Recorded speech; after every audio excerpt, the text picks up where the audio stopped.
welcome to the John F. Kennedy Jr. Forum. I'm Julie Wilson. I'm on the faculty here. And tonight we're going to discuss a number of the proposals for addressing immigration into the United States. I just want to start out with a few facts so that we're all on the same page. In 2002, the last year for which we have data, there were 34.5 million foreign-born individuals living in the United States. Almost 1 in 3 of these had become naturalized citizens. 1 in 4 were undocumented, and the remainder were legally here but not yet citizens. Early in our history, of course, a large share of our residents were foreign-born or the children of foreign-born. Between 1870 and 1920, about 1 in 7 U.S. residents was foreign-born.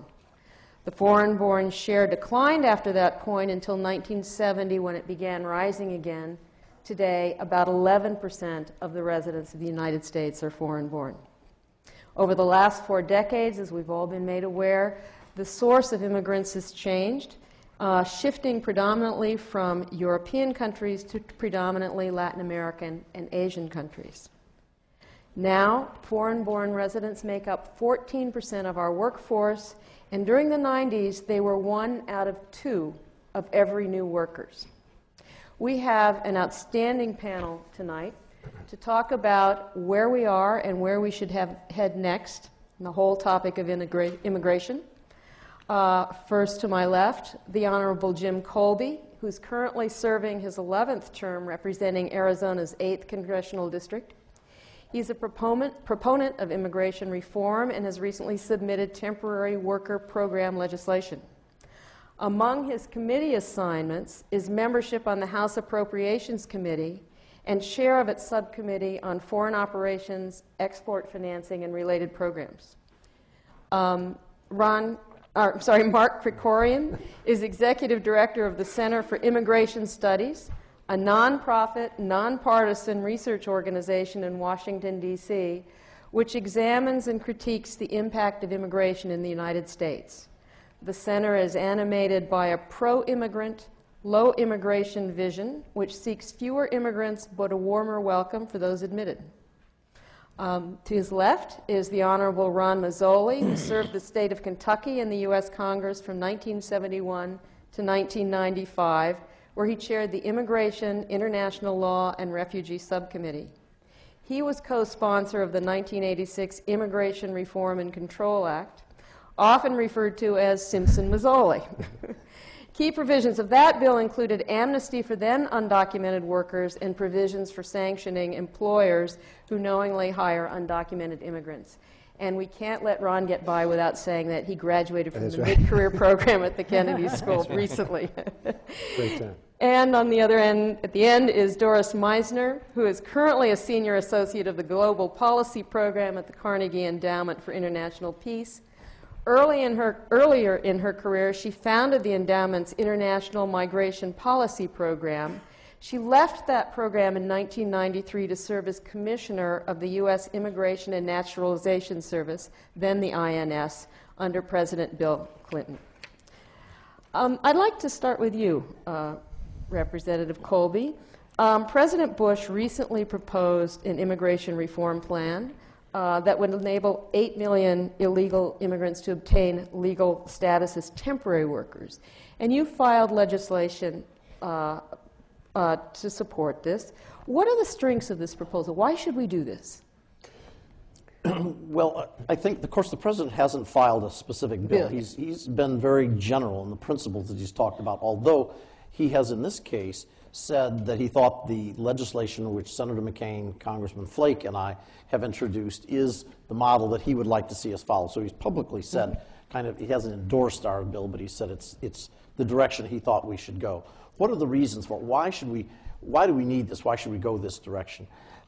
I believe there's a growing sense in this country that immigration is out of control. Whether true or not, there's a growing sense that we do not have the control over our borders. And I think that's probably true in the sense that the number of people coming in illegally continues to be very large. The number that come in through by simply overstaying their visas continues to be very large.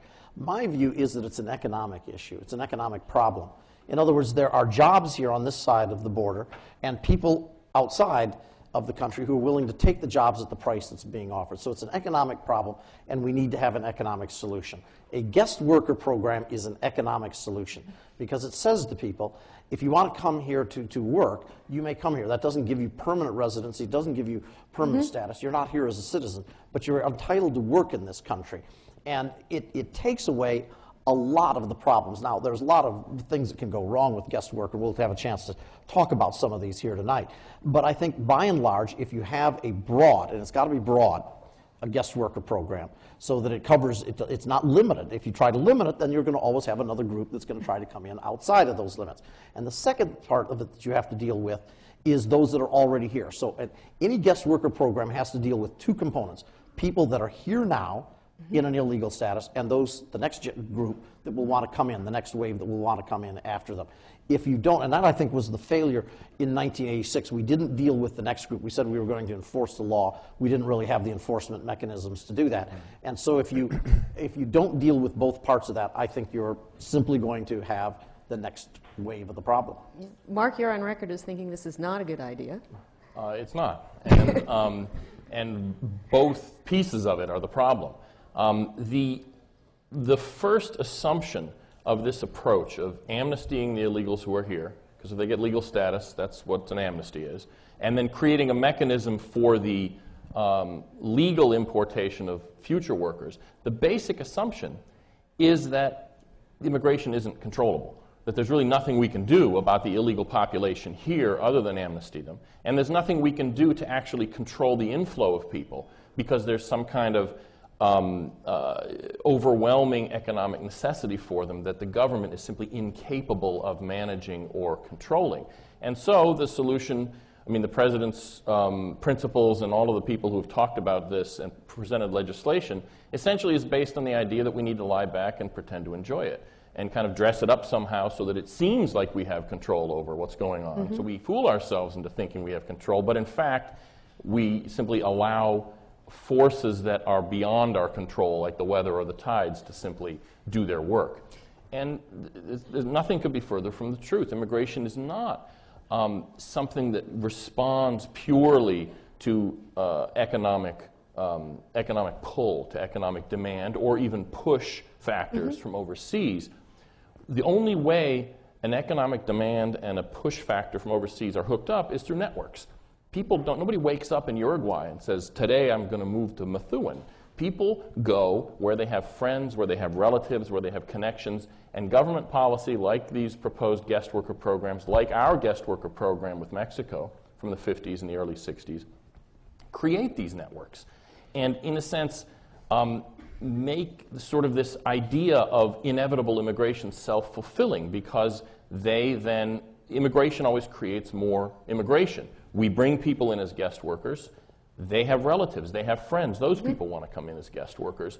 And there's really the assumption that we can't control that is false. But in fact, if we have programs to import people, we are sparking further immigration. So, how do you respond to employers who say we really don't have the labor force we need? We need to bring people into the country? This is an urban myth about jobs Americans won't do. The work that immigrants do is going to get done whether immigrants are here or not. And if the supply of immigrant workers were restricted, it's not as though magically they'd all disappear tomorrow. It would be a sort of a gradual restriction in the flow of foreign workers. Employers would do two things. One, they would offer more money, better benefits, different working conditions to recruit and retrain people who are already here. And let's not forget places like the Central Valley of California, for instance. Very immigrant-dependent agriculture is based there. They have double-digit unemployment all the time, regardless of economic conditions elsewhere. But at the same time, employers will find ways of eliminating some of the jobs that shouldn't exist, that exist only because there's low-skilled workers to do them. They will replace the labor with capital, which is what modern economies should be doing. I don't want to compete with Brazil and Mexico on labor cost. I want to use our competitive advantage in technology and capital in order to be able to compete effectively against places like that. Jim, do you?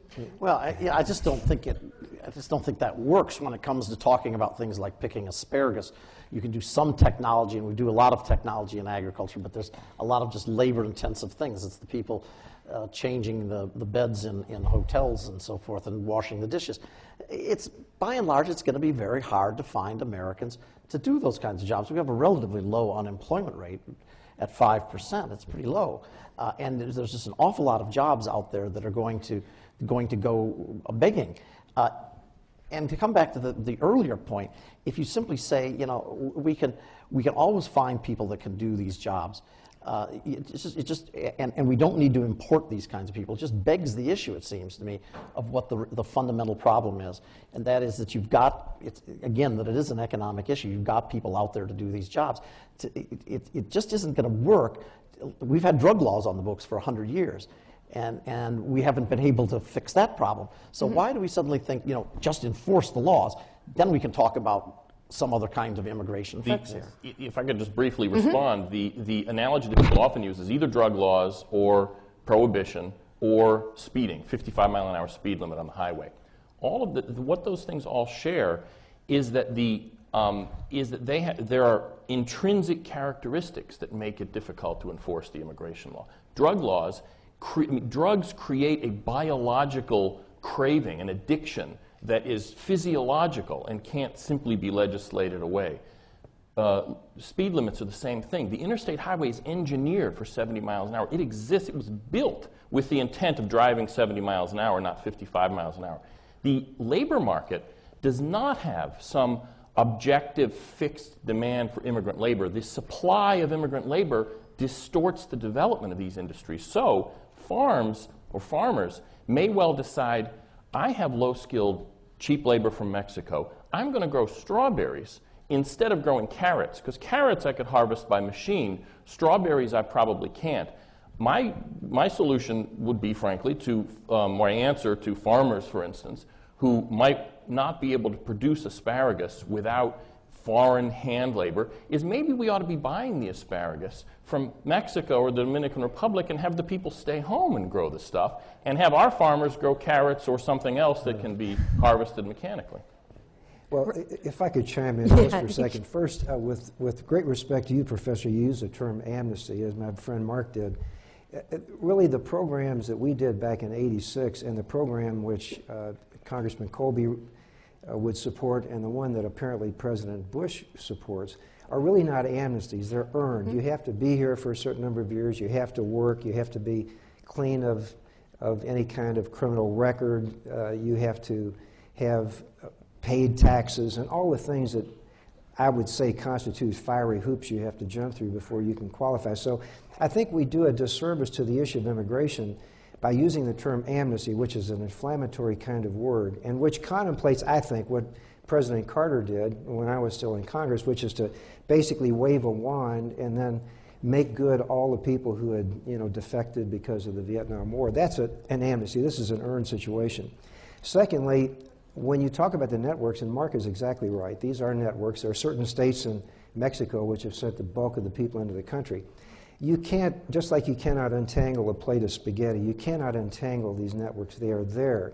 And so we have to deal with it. So how do you deal with it? Well, you deal with it in a multifaceted way. And I think that's one of the hallmarks of whatever passes, and I think that maybe the President's discussion here, which is not yet a bill, fails because it isn't multifaceted or manifold enough.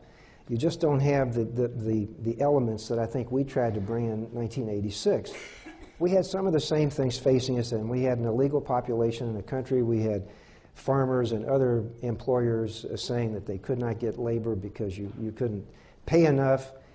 And if you were to pay it, you still couldn't get people to do some of these dead-end jobs. So what Senator Simpson, who's very well known to the Kennedy School, having been the director of IOP, did, and I assisted him in that effort, was to put together a bipartisan bill, Democrat, Republican, Senate, House, that did three things, and Al used to call it a three-legged stool. One leg of it was a legalization program, which did do something to help people in the country for then, prior to 1982, earn their way through to legal status. A second thing was to provide something for the farms and the agricultural interest. Today, I think the guest worker bill would be much more encompassing, different backgrounds than just simply agriculture. And the third was employer sanctions, which, if you really get down to the heart of it, while we're, as a nation, ambivalent about immigration, we are frightened and off-put by some aspects of it, but we're very much enveloped by other aspects. The truth of the matter is there has been a reluctance on the part of many administrations to really enforce employer sanctions. Were it to be enforced, I think that would be one aspect of the bill, but I think that if the president is going to push just a guest worker program, however layered it is and nuanced that might be, if he just stops there and doesn't do much of anything else, I don't see it going very far. I think that it has to be, once again, some type of a more comprehensive bill if it were to succeed. If the employer sanctions were enforced, if they had been enforced, where would we be now? What would the situation Well, I think be? we'd be farther down the line, because I think it would have illustrated more clearly the fact that we need some presence of immigrant labor in the country. Because, again, I get back to the point which we discussed at length, and Commissioner Meisner was with us in those days in the 80s and 90s. We found that there was a situation where, unlike that Kevin Costner film where if you create a field, they will come, you can put the dollar signs out there and they will not come for certain jobs. They're either too arduous, they're too dead end, they're too burdensome, but they just don't have the future thing of it, and so U.S. people may not want to do them.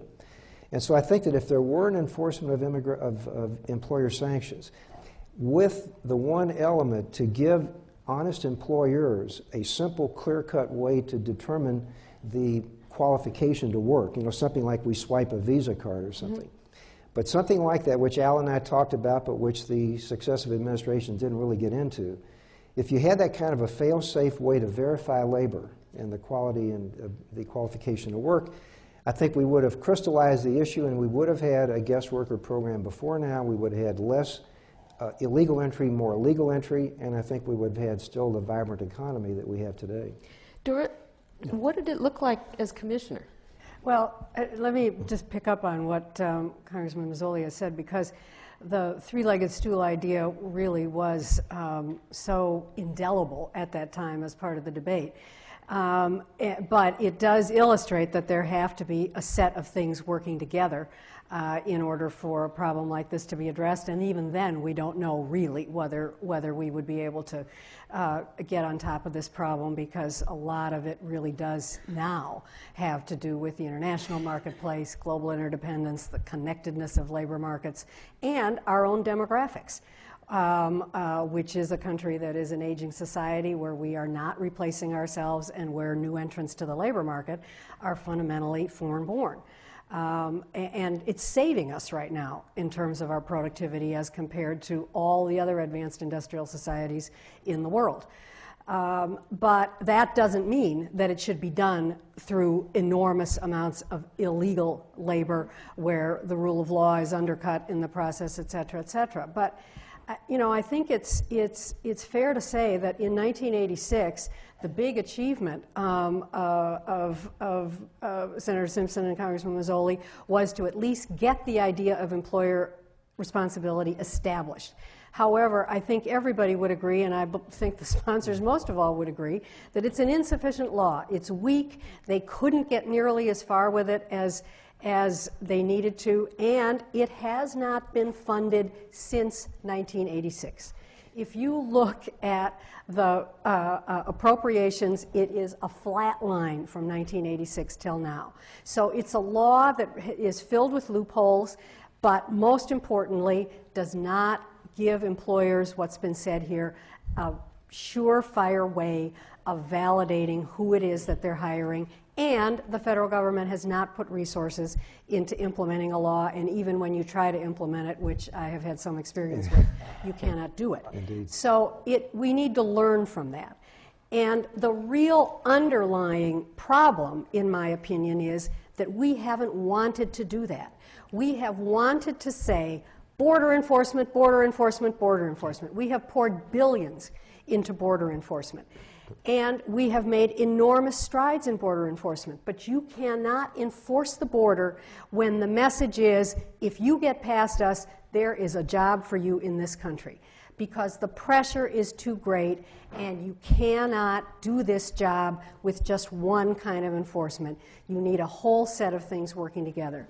And until we're prepared to have employers be able to be responsible for their behavior, and in return for that, have a labor supply that meets their needs, we are never going to be able to solve this problem, no matter what we do at the border. I just want to reinforce, I agree with the things that you just said, and I just want to reinforce what Doris said there, and that is that the way the bill was set up, the way the law was set up, it was really almost set up to fail. That's certainly not what the intention of Ron and Senator Simpson, but it was really almost set up to fail because you put the employer in the impossible position of being the determinant of who is in here in a legal situation or not. That's why you need to have something that's clear-cut, that's simple. Yeah. And the legislation we have with visas would do that, where you'd have, like you have the transportation safety, I'm in that frequent flyer program where you just go in and you just they take a retina scan and boom, like that. They tell you, okay, you're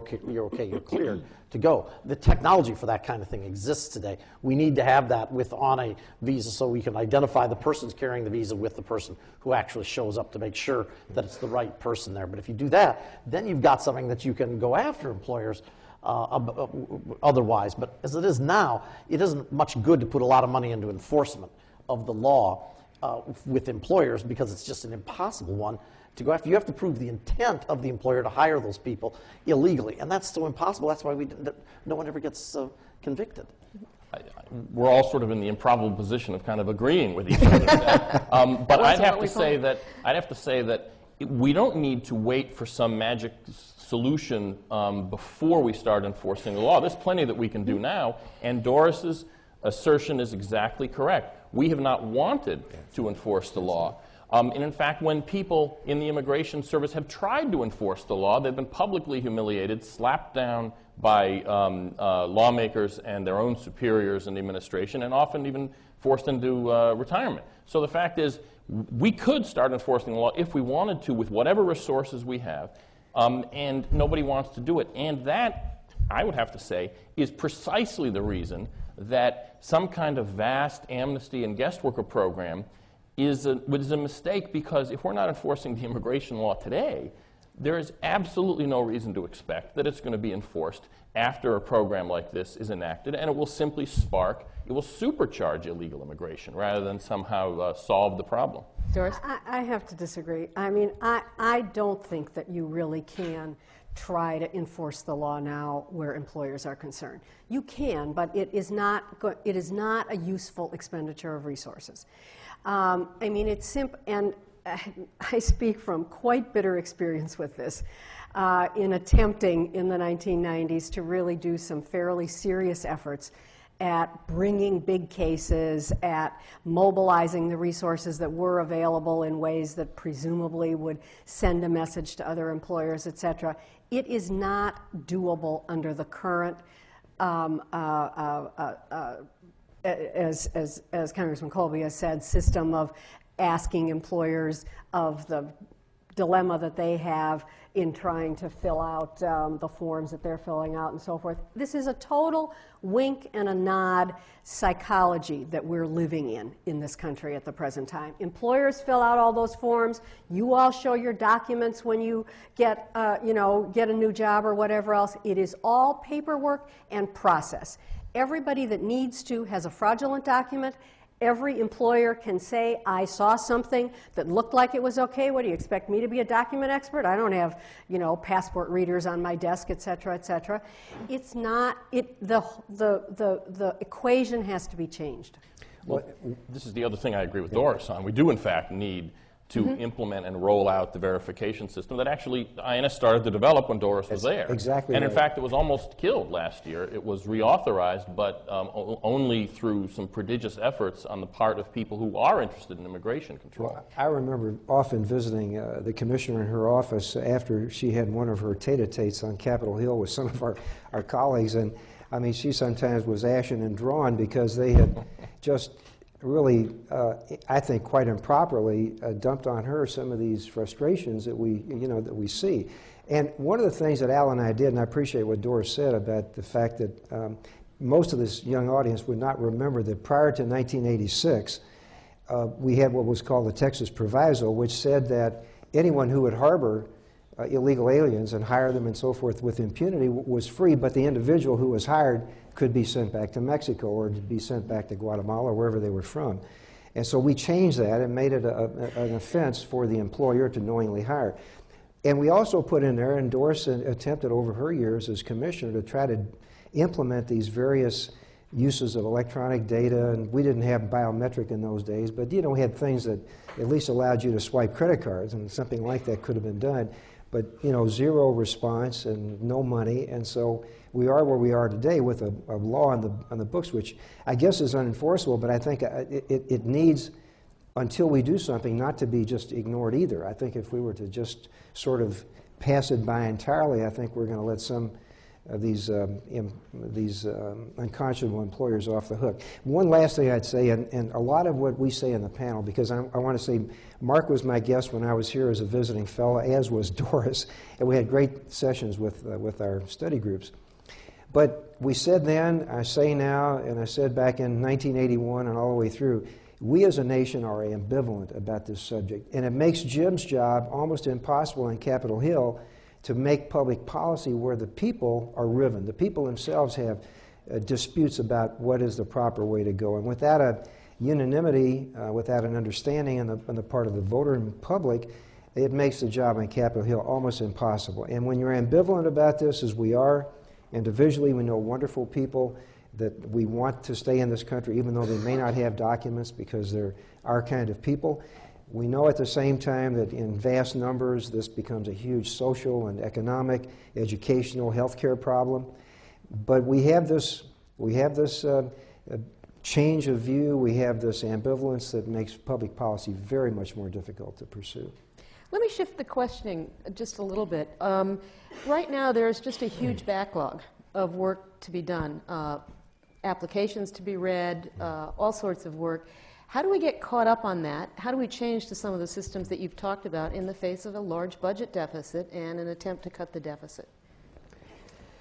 Well, let me start with that. Actually, where backlogs are concerned, back up a minute and say that we would all agree that the system is broken. And one of the things that is broken about the system is not only the large numbers of illegal immigrants that we have, it is that if you try to play by the rules, you are enormously frustrated in trying to do what's right. So that there is almost, the coin of the realm almost is it's backwards. And playing by the rules is a problem because it often takes very long, not to mention that the procedures are very convoluted, it's a very complex law, et cetera, et cetera. However, that is not connected to the budget deficit, really, because we do charge people that are trying to use the system properly a fee to do so. So that is actually self-sustaining. And you can, change those revenue amounts if you need to, et cetera, et cetera. Unfortunately, the Congress sometimes likes to dip into those accounts and use some of that money for other things, such as detention and things that it was not, intended for. But that actually, I think, is much more fixable. And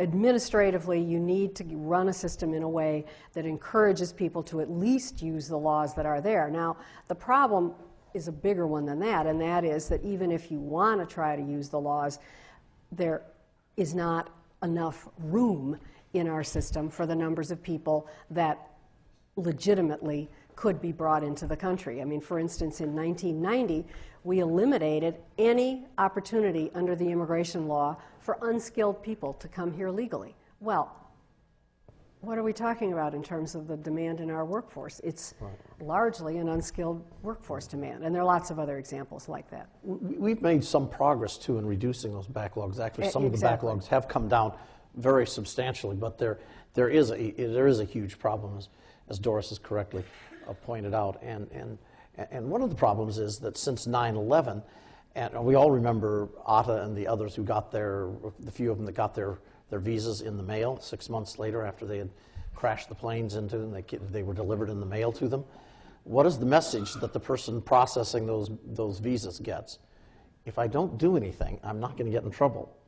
And all too often, that's exactly the message that we send is to the bureaucrat is don't take any action and you don't get in trouble. So it's easier to sit on a visa, especially if there's even the slightest question about it. It's easier to sit on it than it is to process it and do something with it. And I think that's become part of the backlog. And it has serious implications, I think, for us as a society. It certainly has serious implications for universities, not being able to get students and faculty members in. It's a huge problem. If I could pick out something Doris said, essentially, it's true that much of the backlog results from a mismatch between what we promise, what we hold out as possible, and what we actually offer, which is to say that the number of people who qualify for immigration to the United States is millions higher than the available number of green cards. And so the solution, it seems to me, is obvious. Either increase the number of green cards by millions every year, or reduce the categories of people that we are promising green cards to. And I think Barbara Jordan's Immigration Reform Commission really had this right when they essentially said, we need to decide who it is we want to let in, what kinds of people, and then make it possible for all of them to come in every year. So in other words, define the problem narrowly, but make sure that all of those people in those narrowly defined categories are able to come in without having to be on, wait in some queue for 20 years. I'm delighted that Mark mentioned Barbara Jordan because I had the privilege of sitting next to Barbara on the Judiciary Committee for a number of years, and she was an amazing representative and a wonderful voice for lots of causes. And I believe that had she lived to bring her panel's work to fruition, I think we would not be in quite the mess we are today. I think we would have probably had that clarion voice, that stentorian voice that nobody could ignore, leading the charge, and as Mark said, talking about some things which were awkward. I mean, she talked about fourth and fifth preferences, brothers and sisters and things like that to make us focus more on the close-in family rather than the more spread-out family. She also talked about Americanization, what it means to be acculturated or assimilated. I mean, she was talking about things which almost like they talk about the third rail, Social Security being the third rail. She was talking about the third rail when it came to immigration, only she was taken away, soon thereafter, and therefore she wasn't to see it. One thought, and I'm always amazed when I see Father Ted Hesburgh, who was, when I was at Notre Dame back in the 50s, was named president as a mere 35-year-old man, and was president for 35 years, and during that time, as Doris and Mark and Jim well remember, headed up the Commission on Immigration Reform, which eventually yielded the outlines of what became the '86 Act. And Father Hesburgh said back in 1981 that unless you close the back door, you'll not be able to keep the front door open, which is to say, unless you keep people from just coming in the country by the hordes, in the illegal way, you're not going to keep the front door open through which my own father came from Italy many years ago, through which many people in this room have come, and we hope many future generations will come. Because then, if you don't differentiate between these factors of legal, illegal, and if you don't recognize a front door, back door, then it's easy to get pretty emotional about this and just say to heck with all of it, and we'll just slam the door and be done with it. So I think that Father Hesburgh, who's alive and very well today in South Bend, would agree that if we can do something about the back door through a series of different measures, then we will be able to keep the front door open, and that's been the vibrance of our nation. Well, let me ask two questions. You can take them up in one order. One is, what's the best strategy for closing the back door? And two, if you open the front door, how do we decide who we want to invite in? Well, let me just quickly say, I think we've talked about how you close the back door. You can't just close it by trying to build more fences, though I guess this Real ID Act would propose to do some of that. I think you have to do that. You have to be aware of the terrorism threat. I mean, all these things are real. But I think that partly, just like Mark said, you've got to do something about the push factor. Do something in these countries. You have to do something, as Doris said, about the pull factor, which is jobs that are here that are dangled across the line. I think that you have to do that on a multifaceted way. And then as far as who should come in the front door, I think that we've had a pretty good mix. I mean, you're talking about close family, you're talking about skilled people. You are, and my own father was unskilled, and it's important, I think, we not forget unskilled labor as a part of this mix as well. But close-in family, when Al and I got our bill cooking in '86, or before that, we did at different times have changes on the 4th and 5th preference, which I guess are they still called the 4th and 5th preference? You might tell them what 4th and 5th Yeah. preference are. Well, the 4th and 5th are brothers and sisters of U.S. citizens, married brothers and sisters, adult people with their own families. And there is a big backlog there, as there is with spouses of permanent residents. But in any event, we tried to make some changes, but it's a very difficult thing to do once you have that in the law. But again, I would say, Professor, that we have several suggestions about closing the back door, but I think keeping the front door open is vital to our nation's well-being. Let me pick up on who should be coming in, because we have to confront another very big question. I mean, one of the big questions is the employer responsibility and what kind of documentation we all are prepared to carry, et cetera, and show when we get jobs. But the other is what kind of a balance we want in our overall immigration system as between people who come here because they have family connections here and people who come here because there is a work connection or labor market demand of some kind. I mean, I would accept some of what Mark has said about the fact that that some of the supply creates the demand, but it is not entirely a question of take away the supply and the demand will go away. We are demographically different than we have been in the past. There is room for more immigration in our labor market.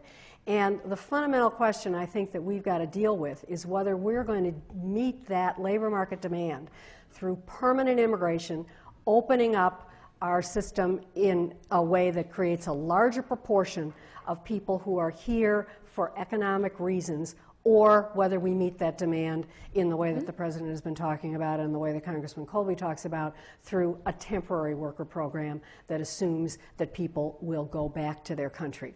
My own view is that temporary workers may be the best way politically to get a first foothold in the system and to move this issue forward, but that we are deluding ourselves to think that the large share of those people indeed will go back to their country, and that the real answer is confronting the need through our immigration laws of a much larger permanent flow for labor market reasons.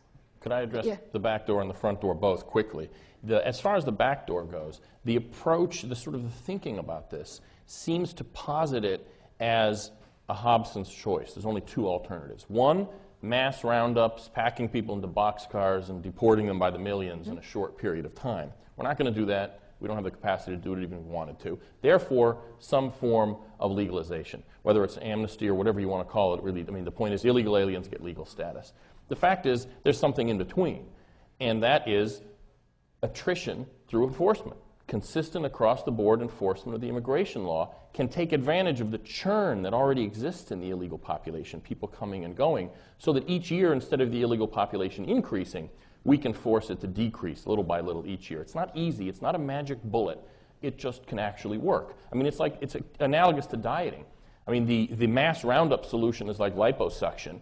The President's proposal is a magic pill that they advertise on late-night TV that will let you eat all the cake you want and have no effects. The real way to lose weight is you take in fewer calories than you burn up, and that's the only way we can actually, in the long term, make immigration enforcement work. As far as the front door, we aren't Japan or Italy. Actually, our birth rate is almost exactly, even without immigrants, right about at or just under replacement level. Our economy is not only not helped by large levels of low-skilled immigration, it's actually harmed by it, because the natural progression of increases in productivity and technological development are actually slowed down. The incentives are removed. And in a whole variety of other ways that I won't go into, mass immigration is actually uniquely incompatible with the needs and the goals of a modern society in a way that 100 years ago was not true. The immigrants are the same, we are different, and our immigration policy needs to reflect that. Congressman?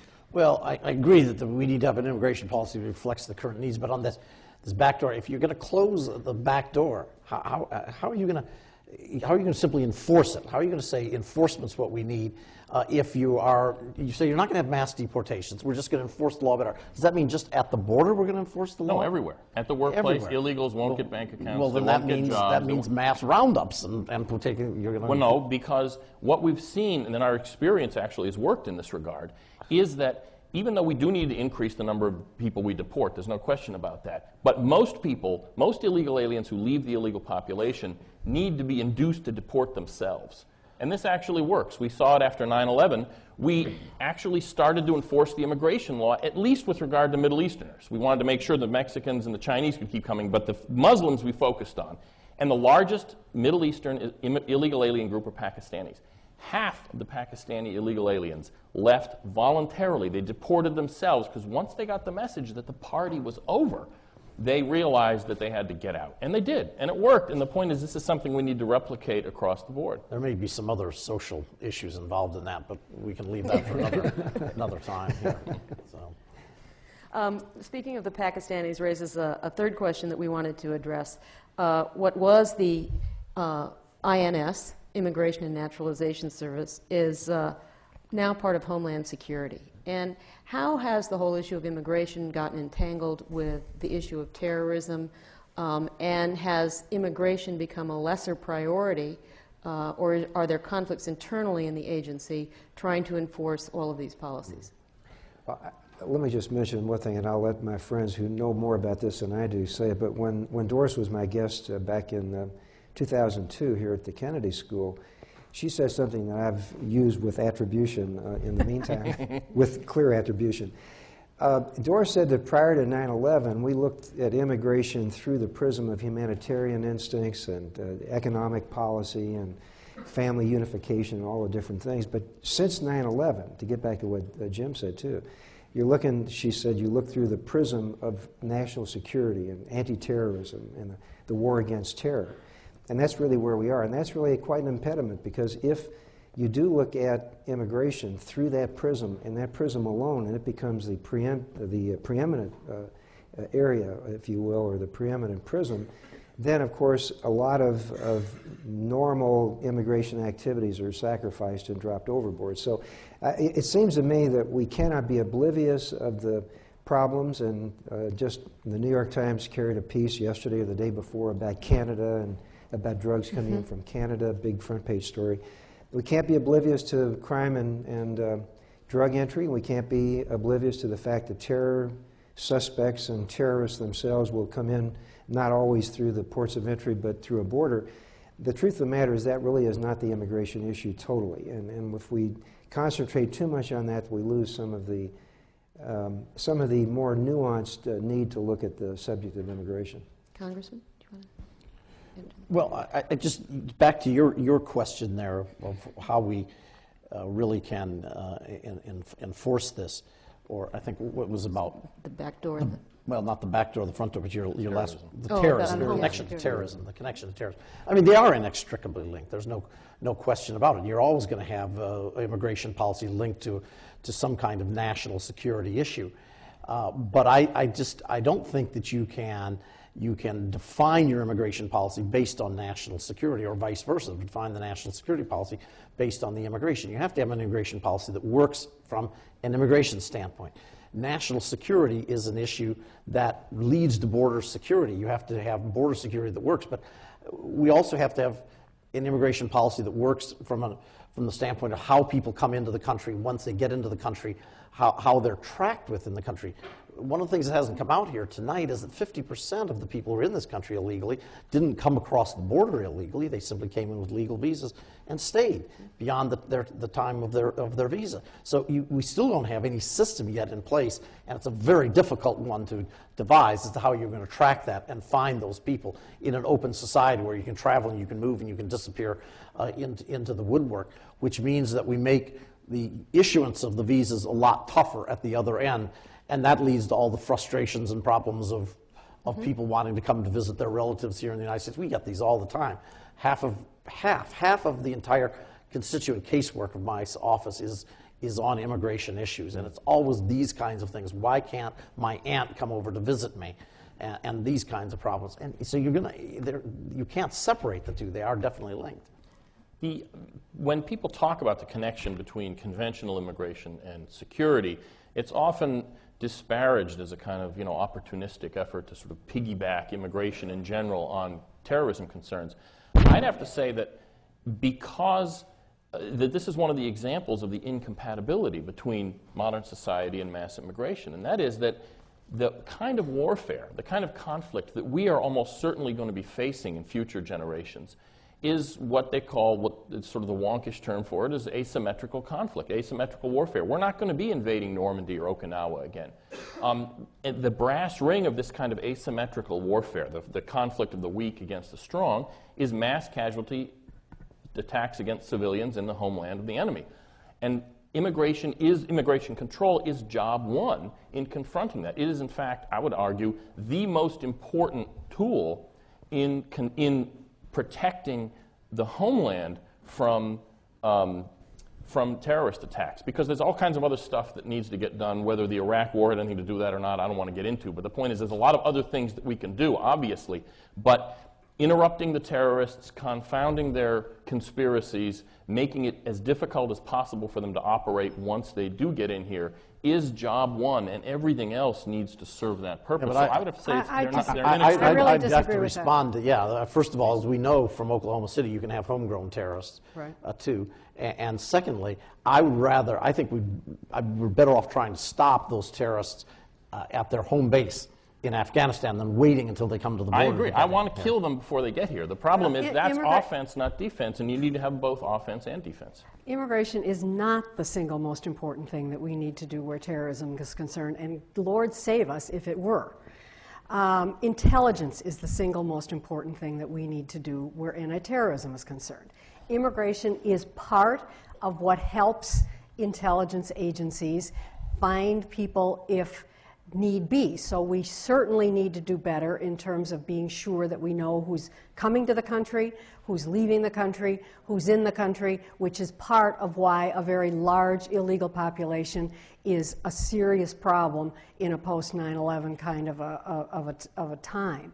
But immigration, if you're relying on your immigration system to find terrorists as the primary response, it will not only not work, it will also make us a weaker nation, because immigration is incredibly important, not simply to our productivity and our labor market, but the international movement of people, mobility of people across borders is part of the world that we live in.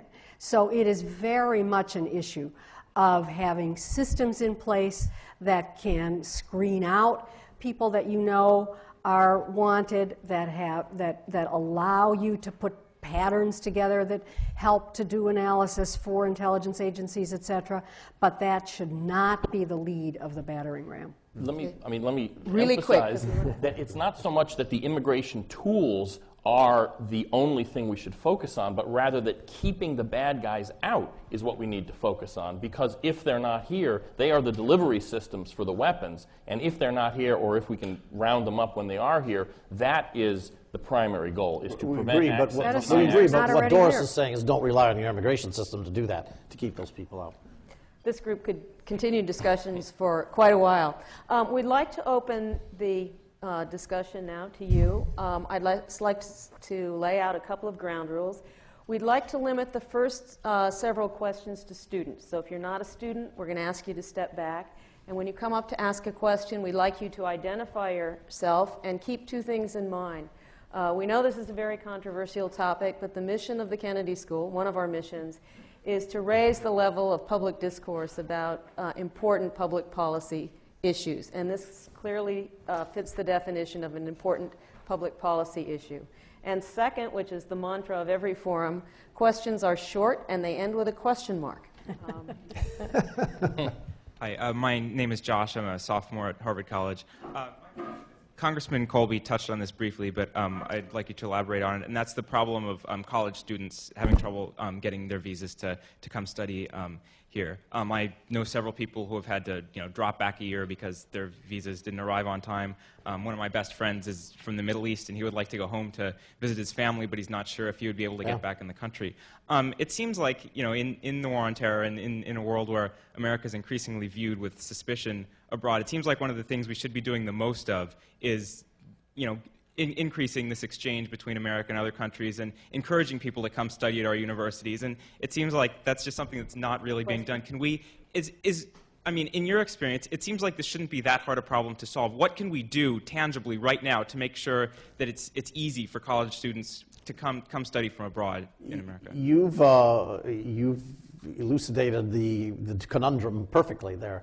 It's a balance, and I don't know exactly I don't think we've struck the right balance. But on the one hand, you've got to maintain some kind of border security, and that means some kind of immigration security. You've got to know who is coming into your country and so forth. But on the other hand, if all you do is say no to everybody, then you've defeated the other purposes that you want to have with an immigration policy, which is to make it possible for people to come and understand and see the American society and learn about it and have the exchange of views and ideas and learn at our universities and so forth. So striking that balance is not easy, but we tend to go, as we do in so many things, we go from one side to the other of the pendulum, and I think the pendulum has swung too far in the direction of making it difficult for students and faculty to get here. We hear this, as I mentioned earlier, as you just pointed out, we hear this all the time of students saying, I don't think I dare go home. I'm worried about whether I'd be able to get back in.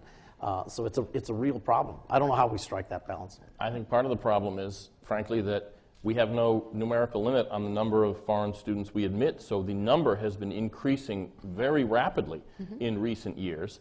And frankly, the system is choking on it. And I think we need to debate on the whole concept of admitting foreign students. Why are we doing it? What's the point?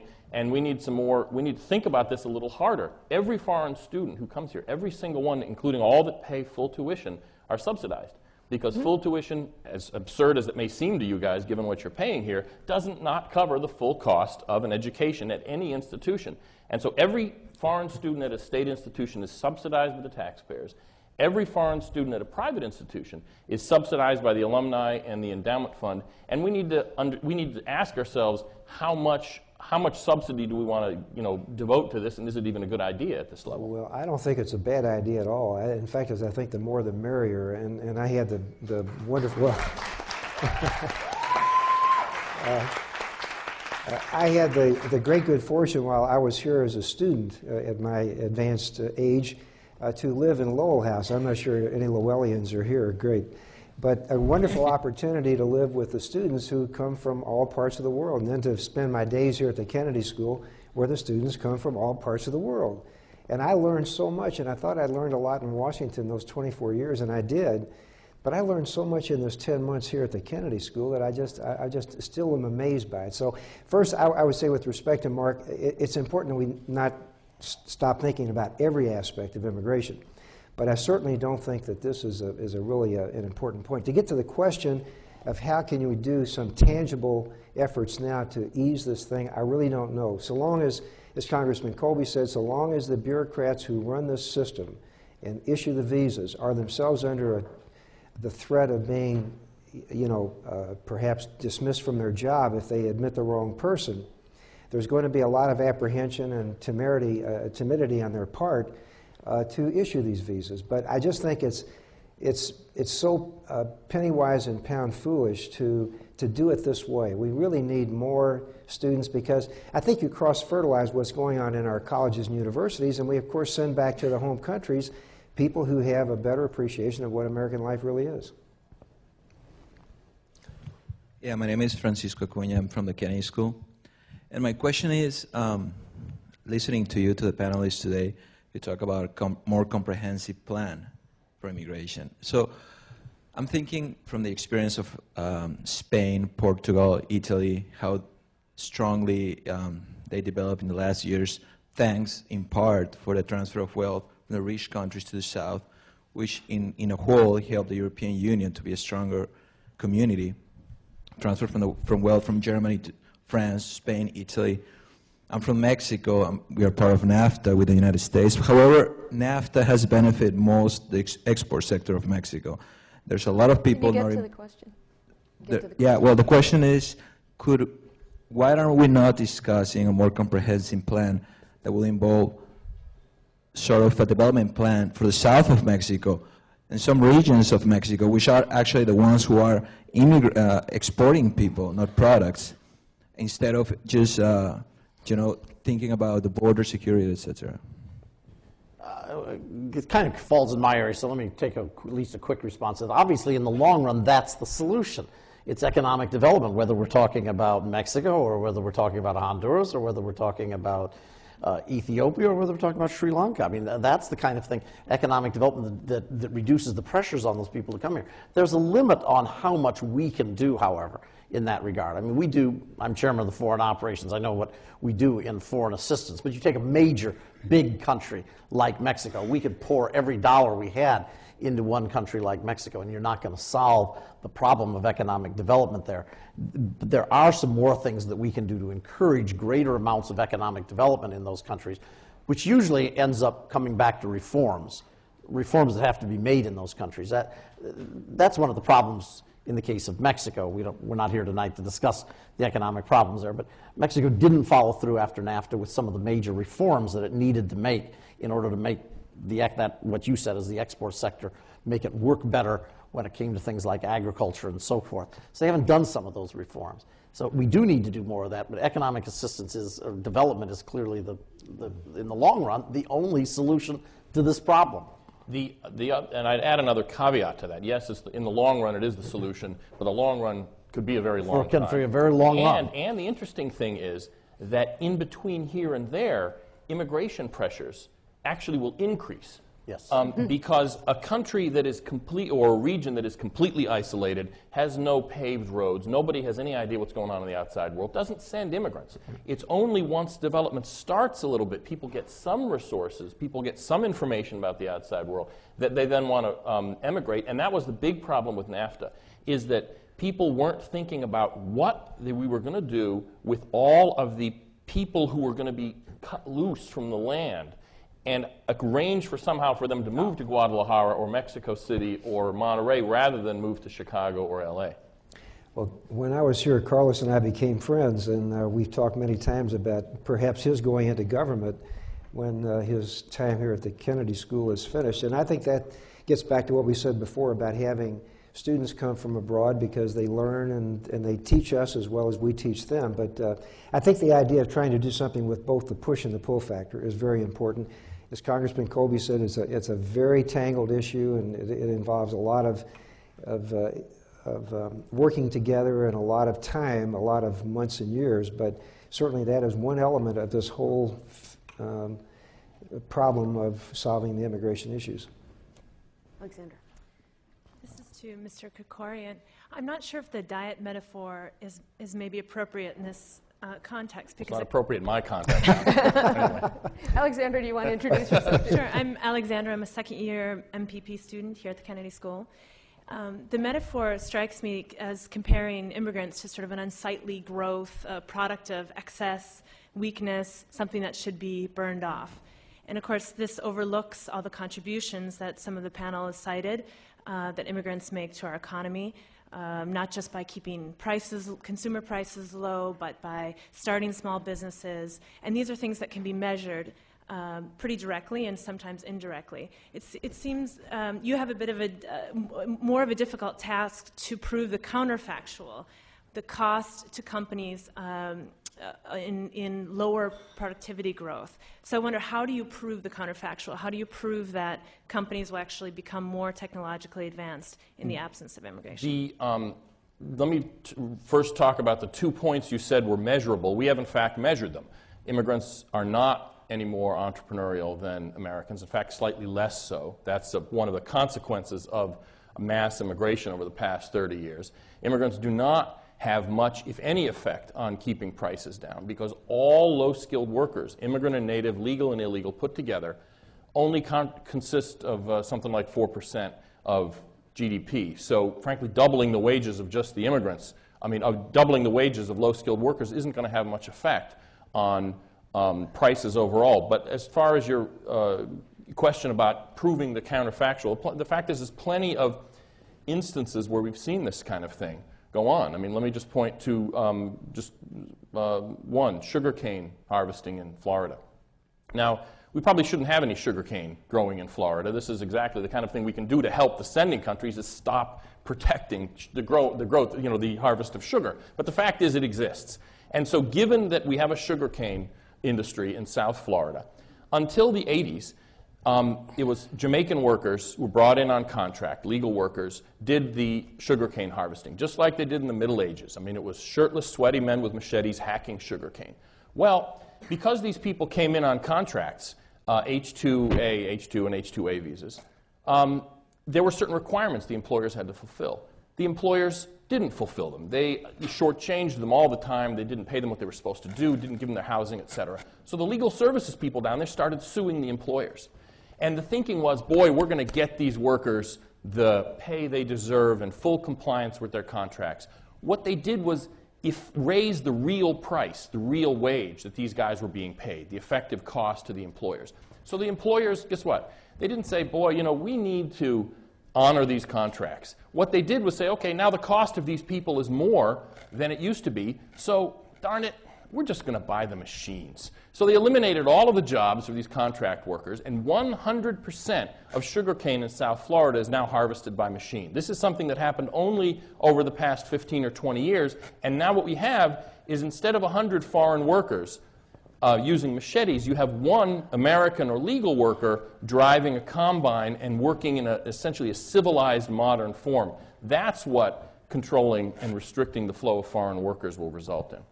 Yes. Hi, I'm Maggie Esby-Katz, and I'm a student in master's degree program here at the Kennedy School.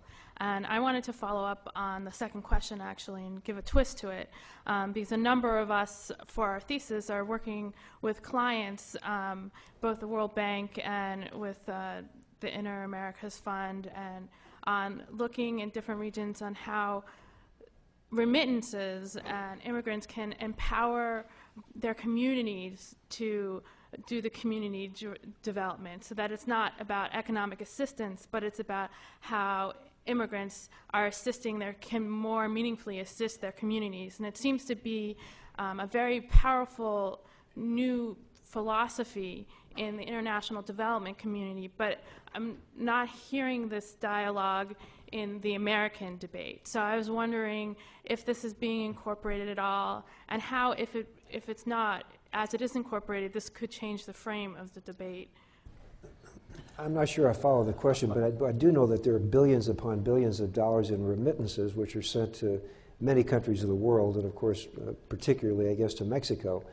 And while that does assist in economic development back home, villages and towns have sprung up, quite nicely because of money sent back home by people from that area.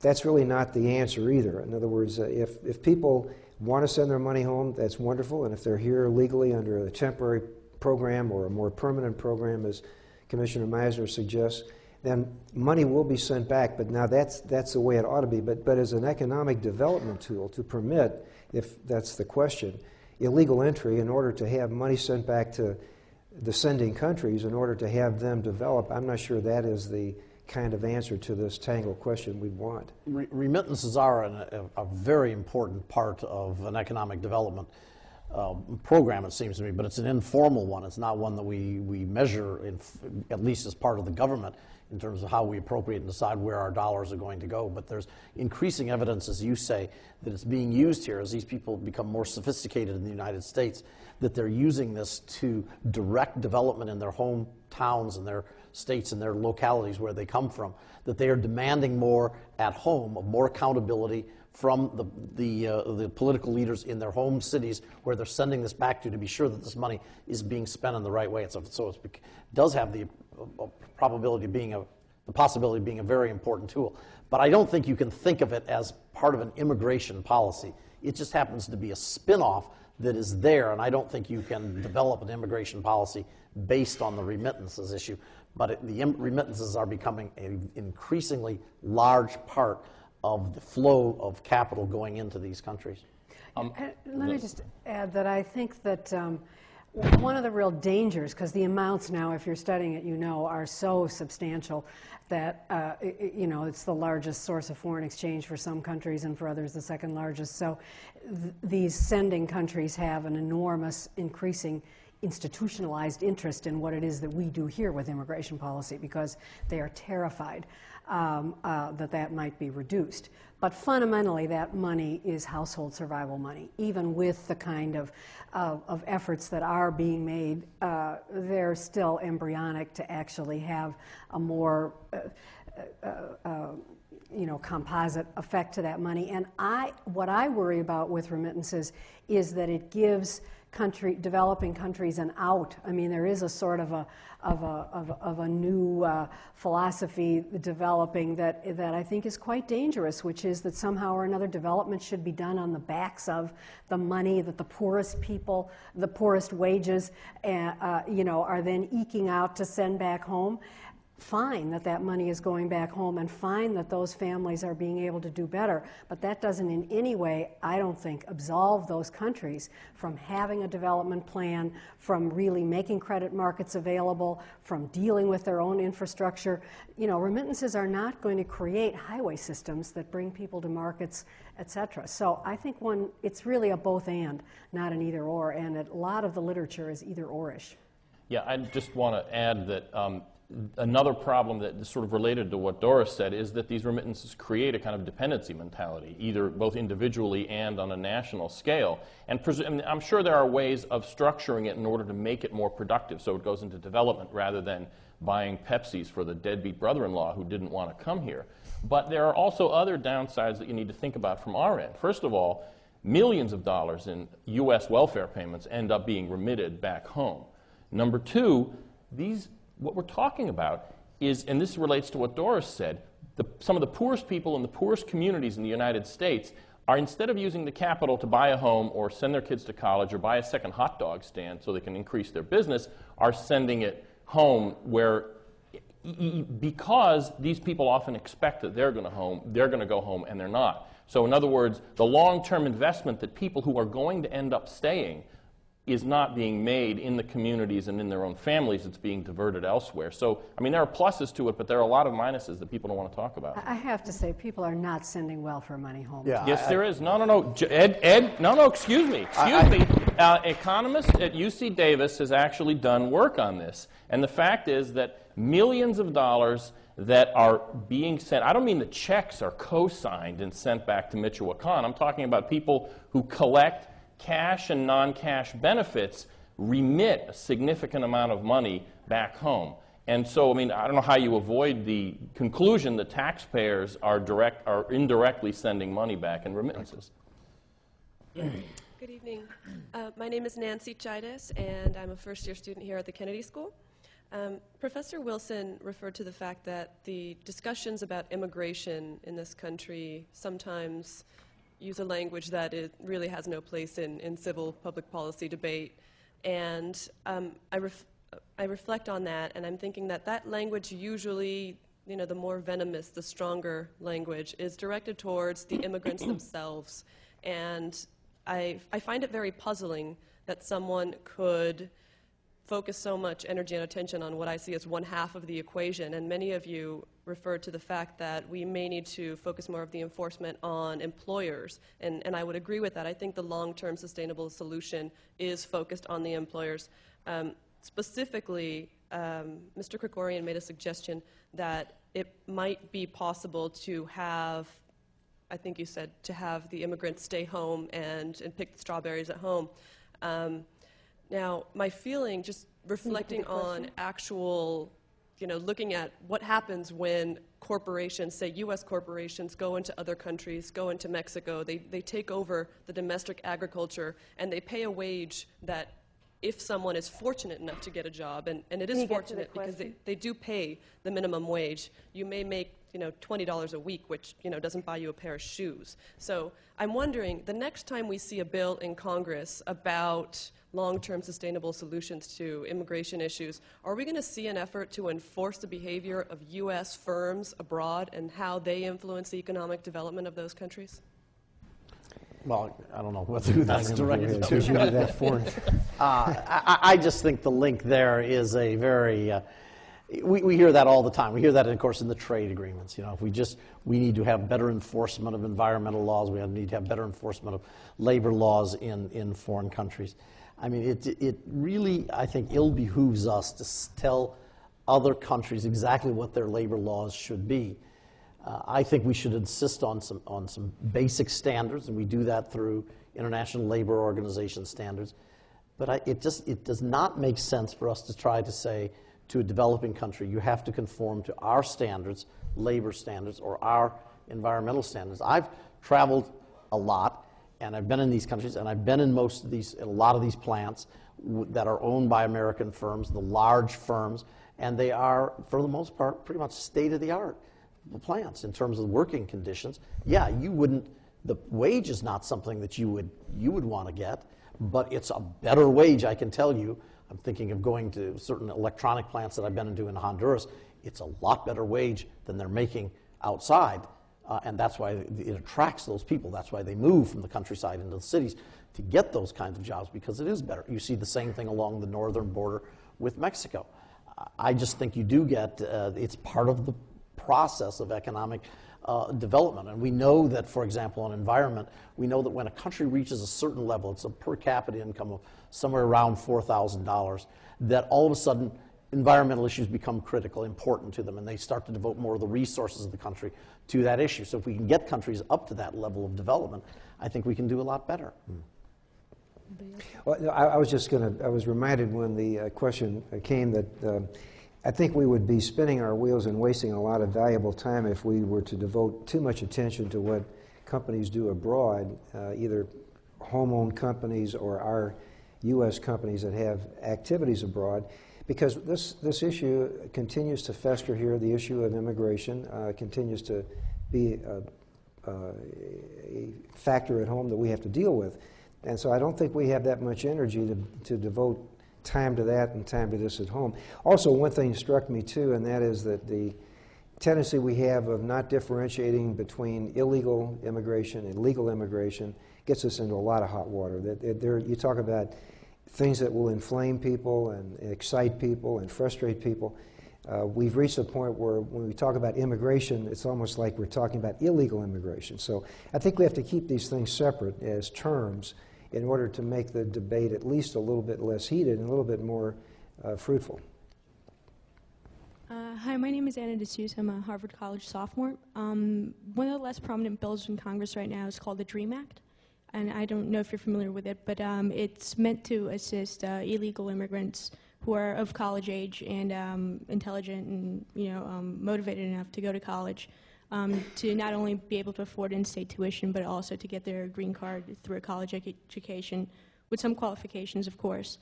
And this has been described as very enlightened public policy, but the Bush administration kind of halted it right now, even though it was introduced by a Republican senator. So I just wanted to know what are your feelings on this bill, and do you think it's going to improve the situation or going to stall it? Well, again, maybe because that's something currently in Congress, maybe I should address it at least first here. I'm a co-sponsor. I'm a supporter of the DREAM Act. I think it's a good approach. It's a matter of resources and how many dollars you want to apply to this and at what level they come from. Do they come from? Some of the states, by the way, have done this. We've done it in Arizona. And it just depends on how much of the resources you want to devote to this, but I think the concept of it is good. Well, go ahead, Doris. Yeah, well, I think that the DREAM Act is one of the, I don't see how you could object to it, really. I mean, these are young people that are totally victims of circumstances.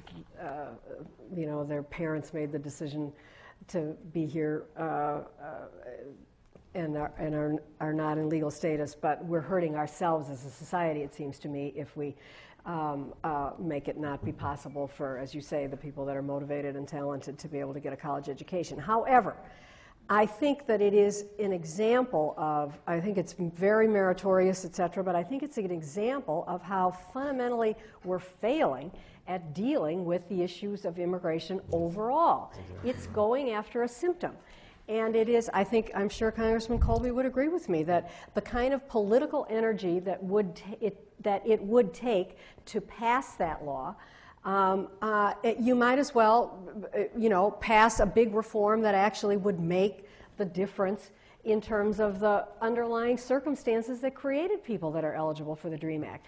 And we are going to see more and more of those things where there is an effort to try to deal with this piece, that piece, another piece of what's overall a completely flawed paradigm at this point, because there is a vacuum. There is a total failure of federal policymaking here on an issue where only the federal government really can take hold of it and try to do something about it. So nothing wrong with the DREAM Act, but it's not really where the action should be. I think this is another illustration of the back door, the front door. We didn't keep the back door closed, and now we're trying to hit against people in the front door. They're workarounds. That's right. So I think it's a failure of the overall policy, but the DREAM Act itself, in its merits, certainly would be advantageous. If I could only dissent, just because the fact is there is a political purpose to the DREAM Act. It is, in fact, a Band-Aid, as Doris points out, but the political purpose is to find the most telegenic group of people to give an amnesty to, most telegenic group of illegal aliens to amnesty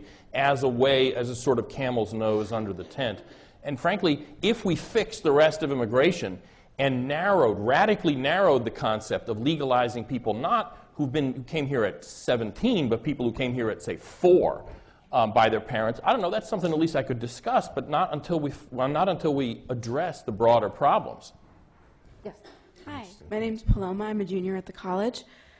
You've all talked about Simpson-Mazzoli as a historical precedent. I was wondering if you could each talk about the lessons that could be taken from the Bracero program as we move forward with temporary worker programs. The what? The Bracero. Bracero.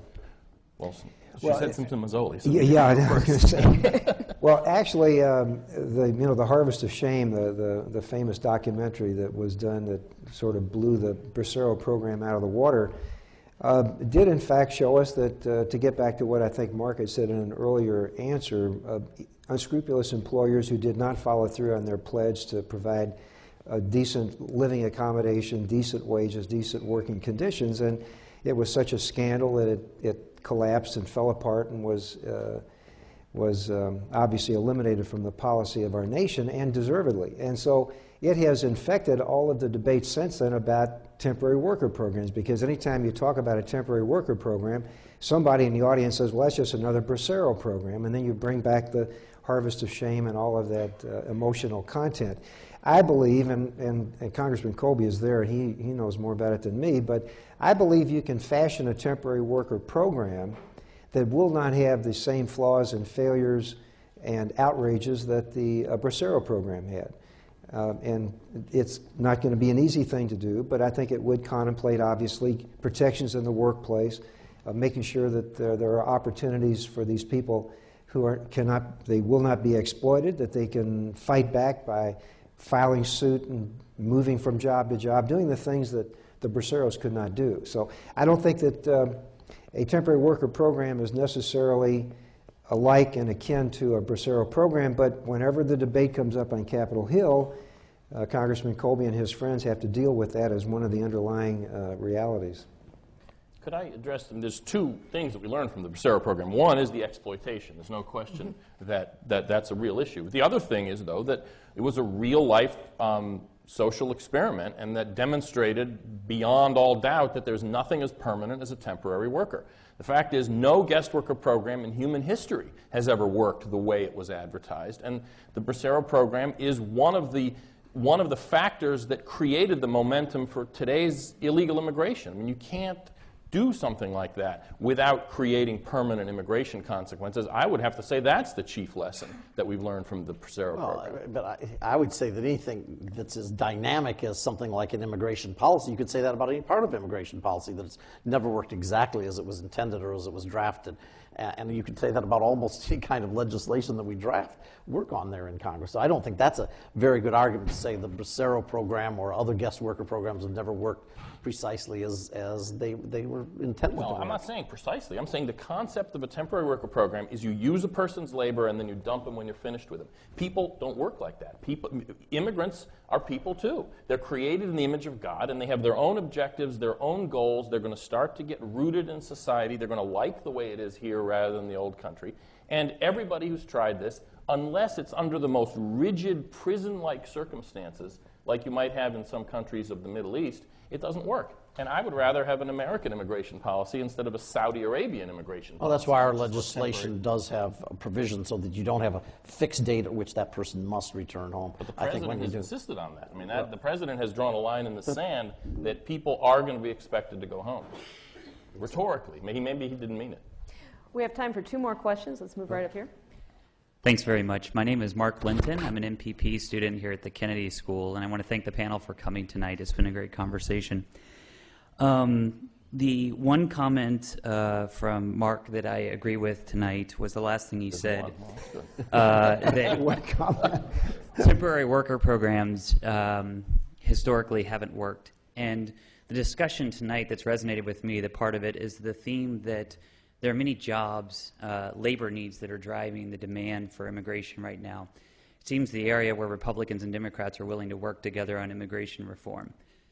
I also hear, though, the danger that we're going to create an entire class of second-class citizens.